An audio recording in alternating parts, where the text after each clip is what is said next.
Muito bem-vindo, bem-vinda ao Vozes do MPMT. Que alegria estar com você novamente. Eu sou Tânia Halber e eu gostaria de começar este episódio fazendo uma pergunta para você que nos ouve. Você tem algum preconceito contra a mulher? E essa pergunta vale tanto para nós mulheres quanto para os homens.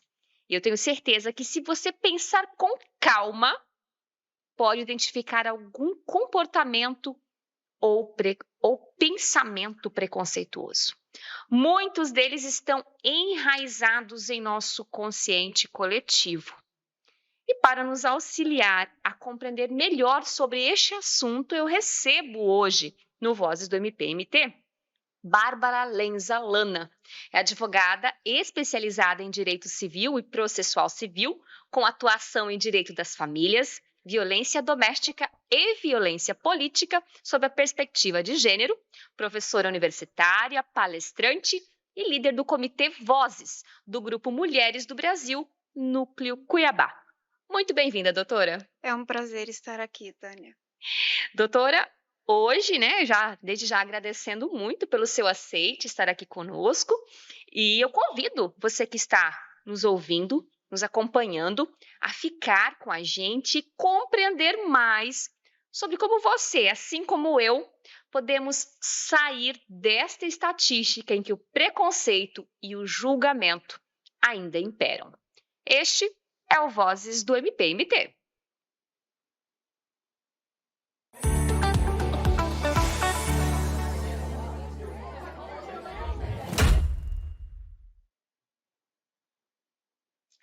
Doutora, eu gostaria de iniciar a nossa conversa trazendo aqui um dado de uma pesquisa realizada mundialmente pela ONU, que traz um dado que me chocou um pouco.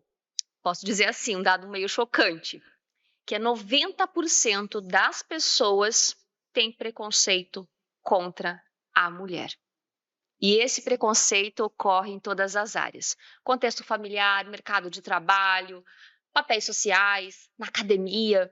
Ou seja, podemos dizer, doutora, que apesar dos muitos avanços nas políticas de igualdade de gênero, as normas sociais em relação ao papel das mulheres, seja ele em qualquer domínio da vida, ainda estão parados no tempo? Estão avançando lentamente, porque nós estamos falando, quando nós falamos em preconceito contra a mulher, nós falamos do resultado de uma educação estrutural. Então, não se muda uma estrutura do dia para a noite, né? Então, quando nós vemos que existe 90%, mas nós vemos hoje políticas e leis que objetivam prevenir e coibir esse preconceito, explicar melhor os nossos papéis, nós vemos também avanços. É que essa mudança ela é paulatina, ela demora. Né? Nós adultos, por exemplo, muito provavelmente vamos nos educar.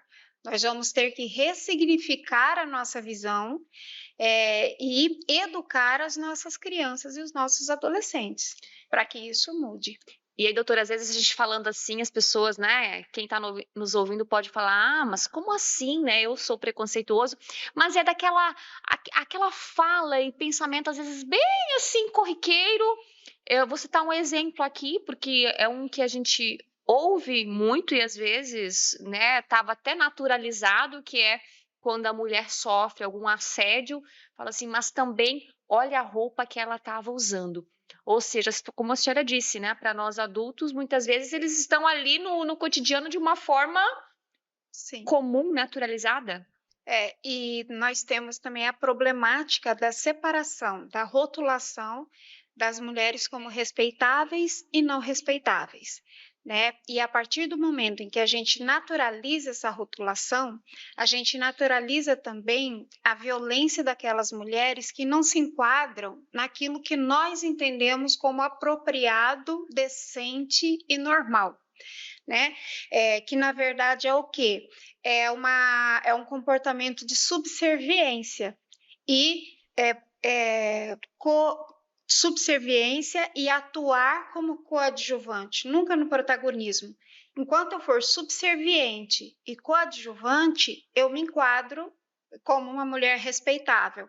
A partir do momento em que eu me posiciono, me coloco como uma mulher independente, detentora de ideias e questiono o sistema, eu deixo de ser respeitável. E esse questionamento do sistema, ele vai da minha palavra até a roupa que eu uso. Porque a retórica, ela vai muito além do que a gente fala ou do que a gente escreve. A retórica é tudo que a gente transmite, né, em termos de informação. E aquelas que são dissidentes, a gente pode dizer assim, elas são as não respeitáveis. Então, naturaliza-se o comportamento dessas mulheres, naturaliza-se o comportamento delas como um fato desencadeador de violência. E nós estamos no Agosto Lilás, doutora, e durante uma palestra eu ouvi de uma doutora da Universidade Federal falando que é impossível falar de violência contra a mulher sem falar da violência estrutural. Sim. E aí eu pergunto para a senhora, a gente tem algum momento da história, olhando para a história, que contribuiu, né, para a criação, né, desses padrões, né, que, como a senhora falou, né, que titulam, né, e que são utilizados às vezes para justificar uma violência, ou se olhar na história desde sempre? Não. No início da história nós tínhamos inclusive deusas diversas no lugar de um Deus único. O momento histórico que marca realmente essa necessidade de subjugação da mulher, ele é pós-peste negra, na Idade Média, né? E que conjuga ali com a Inquisição. Por quê? Porque com a peste negra, 2/3 da população da Europa foram dizimados. Então, precisava-se repovoar aquele espaço. E aí, como repovoar? Né? Criando uma política de descriminalização do estupro da mulher pária. E a partir desse momento, né, nós deixamos de ser agentes sociais e passamos a ser objetos de reprodução. A partir deste momento, e aí nós temos logo após a caça às bruxas por causa dos métodos contraceptivos, né? O crime da heresia, que na verdade eram grupos de minorias que questionavam a igreja se utilizando do Novo Testamento de Jesus, dizendo que se Jesus não era materialista, por que a igreja daquela época era? E aí essas pessoas eram queimadas, e aí perceberam, né, que era um risco maior para a sociedade manter essas velhas que tinham conhecimento dessas práticas de controle de natalidade do que apagar da sociedade aqueles que reivindicavam. Então, criou-se o martelo das feiticeiras. E a partir do martelo das feiticeiras, que foi a legislação da Inquisição, né, a mulher vem estereotipizada. Ela é uma pessoa útil para procriar e servir ao homem, mas ela é influenciável, ela é mentirosa e ela é perigosa. Por isso, todos têm que ter cuidado com a mulher.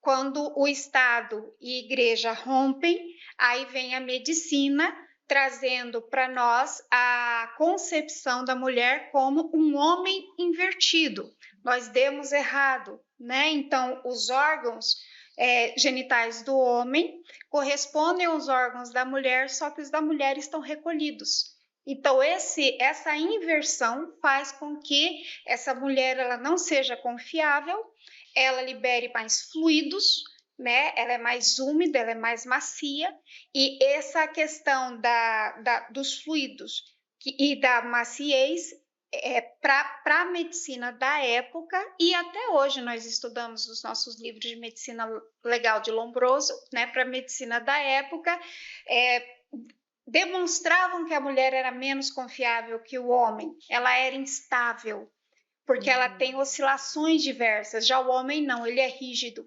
Muitas titulações Rígido e confiável. E geralmente colocando uma mulher nesse papel de inferioridade. Sim. Num lugar de inferioridade. Sim. Inclusive, no início, quando houve a Declaração dos Direitos Humanos, né? Era uma norma aberta e na conceituação de humanos a mulher não entrava, porque humano tinha que ser toda pessoa que tinha autonomia de vontade. E quem tinha autonomia de vontade? Os homens brancos, os escravos libertos, mas a mulher não, porque enquanto a mulher estivesse com o pai, a vontade dela era do pai. Enquanto a mulher estivesse, aí depois ela se casava e a vontade dela passava a ser subordinada à vontade do marido. Logo, não tinha como a mulher ser considerada humana na época da Declaração dos Direitos Humanos. E por que a gente está trazendo isso, né? Essa discussão? Para que a gente possa aqui propor, né, doutora, esse olhar, né, um olhar mais amplo, saindo da superficialidade, de buscar aqui explicações, né, o porquê, para a gente tentar entender um pouquinho mais o porquê o enfrentamento à violência contra a mulher e doméstica ele é tão urgente e necessário. E é de responsabilidade de todos, doutora, Sim. Porque todos trazemos, né, esse patrimônio histórico, né, cultural, social, no consciente coletivo, ou seja, de uma certa forma, todos estamos ainda sendo influenciados por tudo isso que aconteceu historicamente. A própria lei traz essa responsabilidade para os cidadãos, né? São os políticos, são os órgãos de justiça e são também os civis. Nós temos responsabilidade sobre isso. E tão importante quanto o enfrentamento é a prevenção. E como é que você previne uma situação estruturada, que é a da subjugação, que valida a violência? Você só previne isso com informação.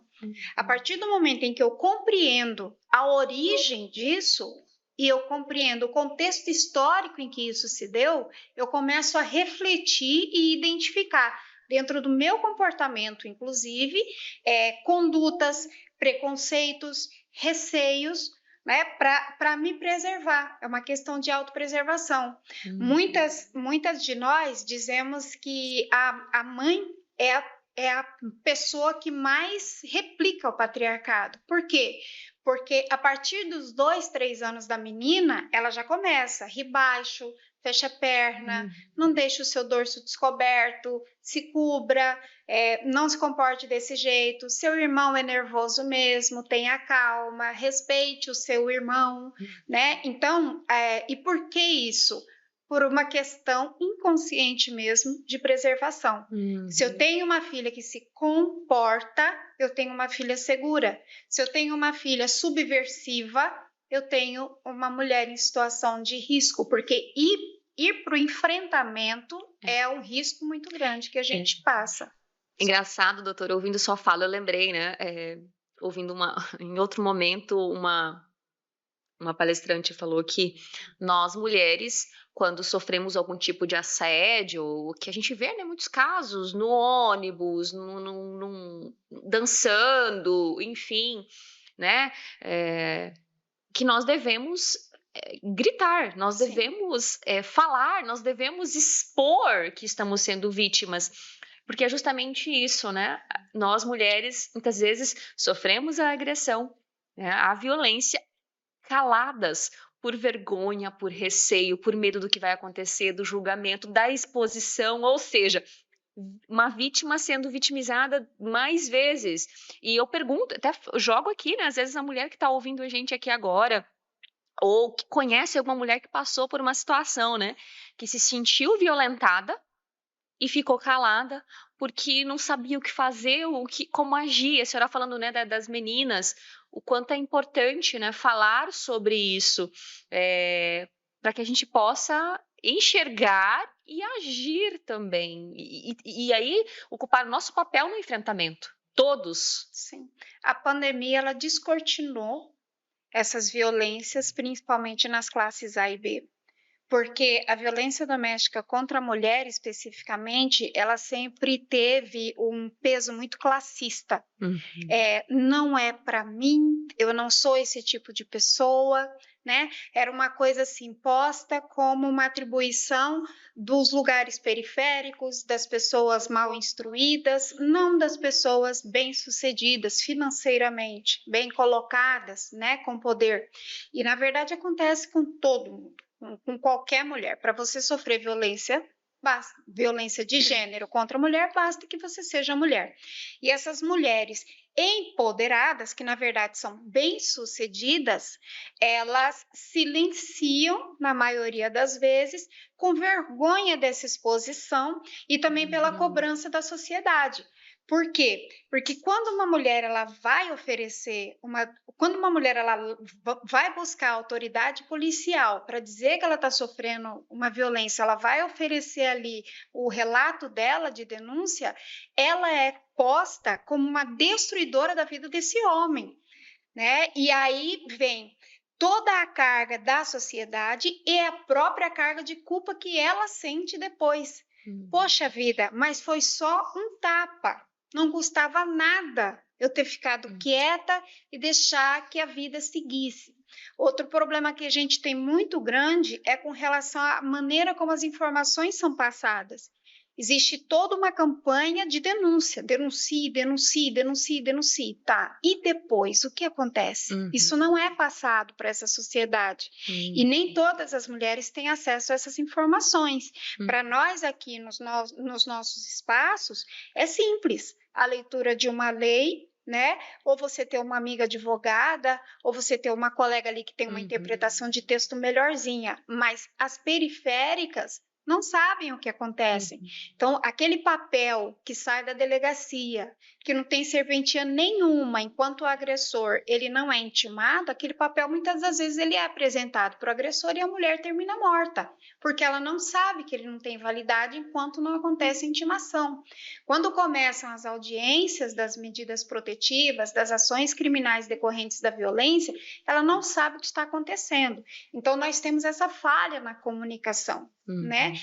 Insufla muito, se criam muitos artifícios, um adoecimento muito grande dos homens, né? Agora todos são narcisistas perversos, as coisas não são bem assim. Existem os mal educados, existem os mau caráteres, existem aqueles que batem porque gostam, né? Nem todo mundo é doente. E aí, doutora, a importância, né, da articulação e fortalecimento da rede, né, que é a rede que agrega todas as instituições que atuam, né, desde a denúncia, acolhimento da mulher, acompanhamento, né, aí vem a atuação do Ministério Público. Então a gente vê um movimento de fortalecimento da rede. A fala da senhora, né, valida isso, o quanto é importante esta rede estar trabalhando de forma coordenada para que realmente, desde que a mulher chegue, faça a denúncia, né, ela tenha toda essa orientação e acompanhamento. Agora, aproveitando, doutora, né, nós entramos nessa questão da violência, nós estamos no Agosto Lilás, e um outro dado que eu vejo que foi da pesquisa, né, da ONU, falando que 20% dos entrevistados ainda acreditam que é justificável a agressão do homem à sua companheira. Ou seja, né, que é justificável um homem agredir a sua esposa, namorada. E aí, a gente até fez uma campanha recente, né, nas mídias sociais do Ministério Público, falando sobre o julgamento moral contra mulheres vítimas de violência. Ou seja, a vítima ainda é apontada, como nós estamos no início, responsável pela violência sofrida e até mesmo a morte. E a senhora já contextualizou um pouco, mas, doutora, isso é tão enraizado que às vezes parte até mesmo de nós mulheres. De nós mulheres, do judiciário, dos órgãos responsáveis, Ministério Público, delegacia, né? Essas mulheres, elas são questionadas e muitas das vezes elas são revitimizadas. Então, isso traz duas problemáticas. Uma é a descrença na justiça. Eu deixo de acreditar, eu deixo de levar para as autoridades. Outra é o retorno da autotutela. Já que a justiça não serviu para aquela mulher que eu conheço, eu mesma vou resolver e vou matar esse homem, né? E aí a gente percebe um pandemônio, né? Aquela sociedade que era para estar organizada, né? Nós temos a meta 30 da ONU, muito provavelmente nós não vamos alcançar, né? Essa violência que já era para estar diminuindo, ela está cada vez mais efusiva. Por quê? Porque estão desacreditando da justiça e tomando providências por si. Doutora, é um cenário assim que a gente realmente demonstra bastante preocupação. A gente está aqui com essa proposta justamente de indagar. Lógico que a gente poderia ficar horas aqui falando, né?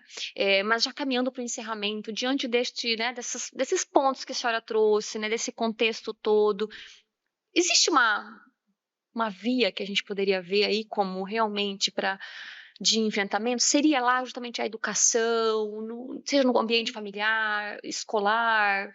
Qual Eu que é o acredito. seu olhar para isso? Eu acredito na educação de crianças e adolescentes. Inclusive, eu assinei um projeto Hum, nesse sentido, de levar esse tipo de informação para crianças e adolescentes. Eu acredito no poder transformador da educação.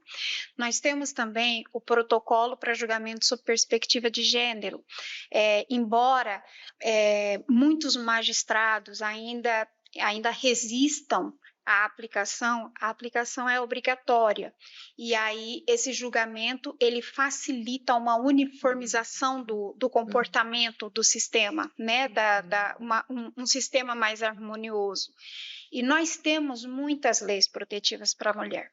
O problema é que nós não damos efetividade para elas. Porque quando nós deixamos de acreditar na justiça, nós deixamos de levar os nossos problemas para as autoridades. E aí essas violências ficam apagadas, só que e cada vez mais crescentes. Né? Nós invisibilizamos uma realidade que está aí estampada. Agradeço, doutora Bárbara. Nossa, quanta informação aqui relevante para justamente, né, fazer a gente pensar um pouco mais, né? Sair um pouco dessa superficialidade, que o julgamento, o preconceito são tão presentes, e eu acho que nos questionarmos, né? Então, eu já, né, passando para as considerações, doutora, mas justamente esse convite, né? Para que tanto eu, você que nos escuta, para que a gente possa pensar no nosso lugar hoje, e de que forma que eu posso, né, diante da minha realidade, no meu dia a dia, no meu ambiente, no meu trabalho, posso também ser um agente de mudança, atuar neste enfrentamento, que são várias maneiras, né? E eu acho que talvez, doutora, sempre amparando a mulher é um dos caminhos. O mais importante é a autorreflexão. A partir do momento em que eu me enxergo mulher e assumo que sou uma mulher, né, com todos os atributos de mulher, eu começo a enxergar outras mulheres com outros olhos. Eu não vou me preocupar se aquela mulher tem um cabelo mais bonito que o meu, se ela é mais feia, se ela é mais bonita, se ela é mais rica, se ela é mais pobre, se ela vai ocupar o meu lugar. Eu sei quem eu sou e aonde eu estou. O mais importante é eu me enxergar primeiro, é essa autorreflexão, né? Muitas das vezes, eu que trabalho com isso, eu me pego com pensamentos, né, intrusivos, e aí imediatamente eu corrijo, e isso é natural. E a partir do momento em que a gente internaliza isso, o nosso exemplo é que vai modificando a sociedade, porque não adianta nós reverberarmos, nós precisamos de atuação. Agradeço a doutora Bárbara pela presença, pelas tão relevantes informações, né, doutora, que já esteve palestrando aqui também no Ministério Público, né, contribuindo com este debate, com essas informações. Então, fica aqui o convite, né, para que você também faça essa autorreflexão. Então, assim encerramos mais um Vozes do MPMT, que é uma produção aqui do Departamento de Comunicação do Ministério Público de Mato Grosso. Convido você a acompanhar nossas redes sociais e aproveitar este agosto lilás que está encerrando, mas para se informar, né? Fazer a sua autorreflexão e se informar. E até a próxima! Obrigada.